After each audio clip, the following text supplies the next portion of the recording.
বিসমিল্লাহির রহমানির রহিম।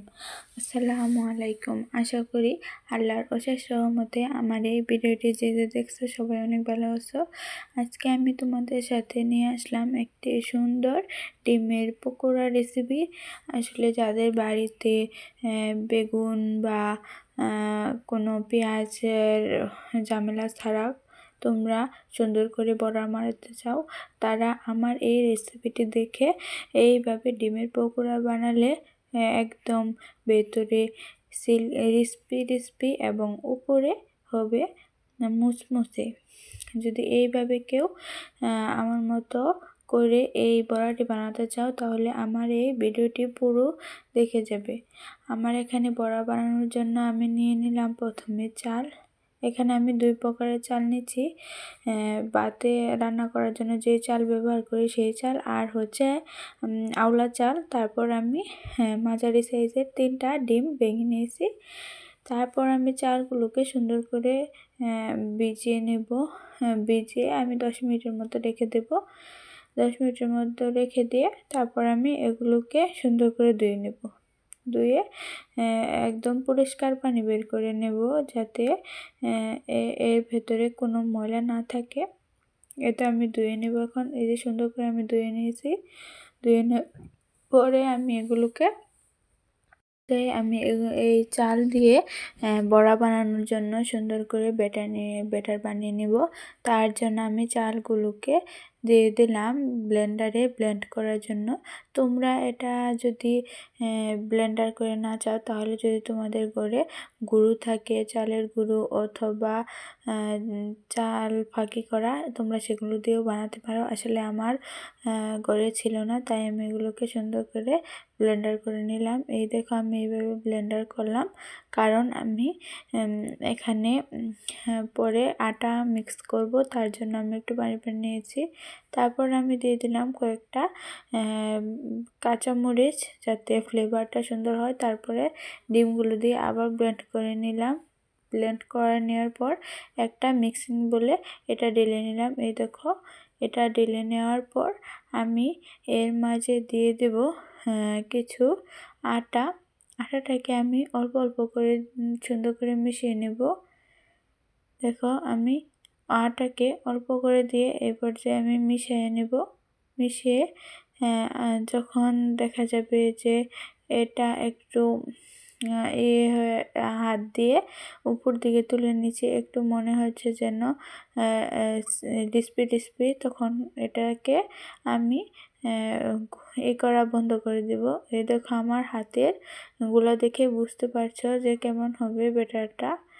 যাদের বাসায় কোনো মিক্স করার জন্য মেশিন নেই, তাই তাদের জন্য আমি এইভাবে হাতে মেখে মিক্স করে দেখাচ্ছি।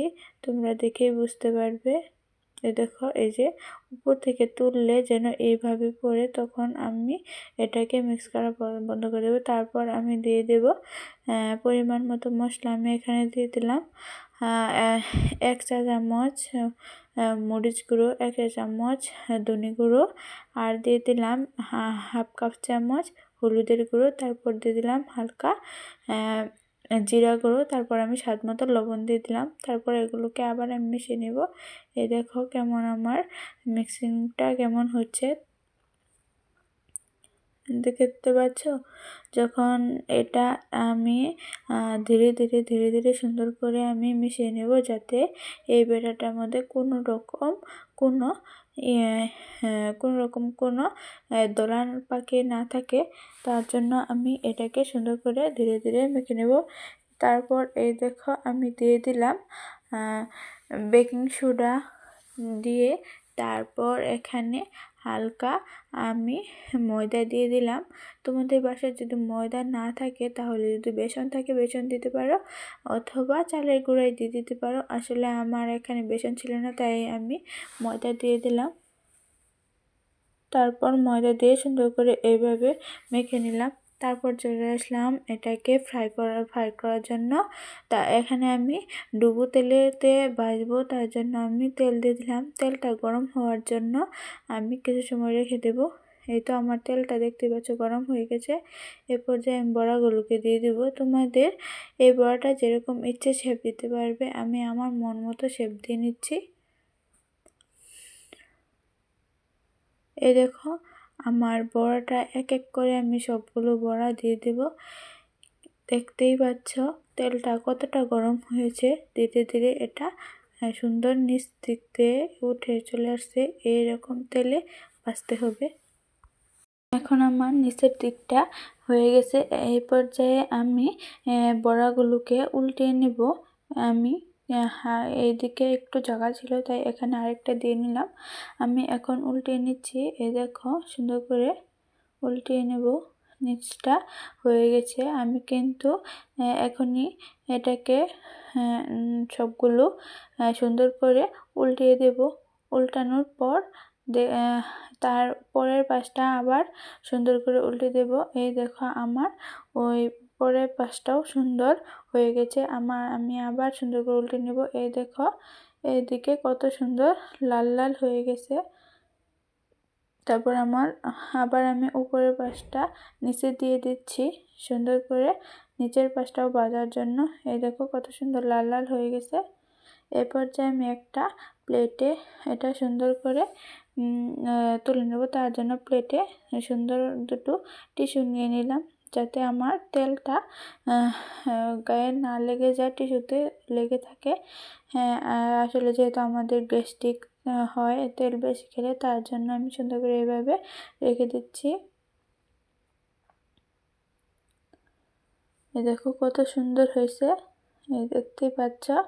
এখন আমি তোমাদেরকে একটা ভেঙে দেখাচ্ছি কত সুন্দর হয়েছে। দেখো আসলে আমার কাছ থেকে তোমরা নতুন নতুন কিছু ভিডিও পেতে চাইলে আমার চ্যানেলটা সাবস্ক্রাইব করে বেল আইকনটা প্রেস করে রেখো। আমি যখনই নতুন কোনো ভিডিও আপলোড করব সাথে সাথে যেন তোমাদের কাছে চলে যায় নোটিফিকেশনটা। আমার কথায় যদি কোনো ভুল ত্রুটি হয়ে থাকে দয়া করে ক্ষমা করে দিও। আজকের ভিডিওটা এই পর্যন্তই। আল্লাহ হাফেজ।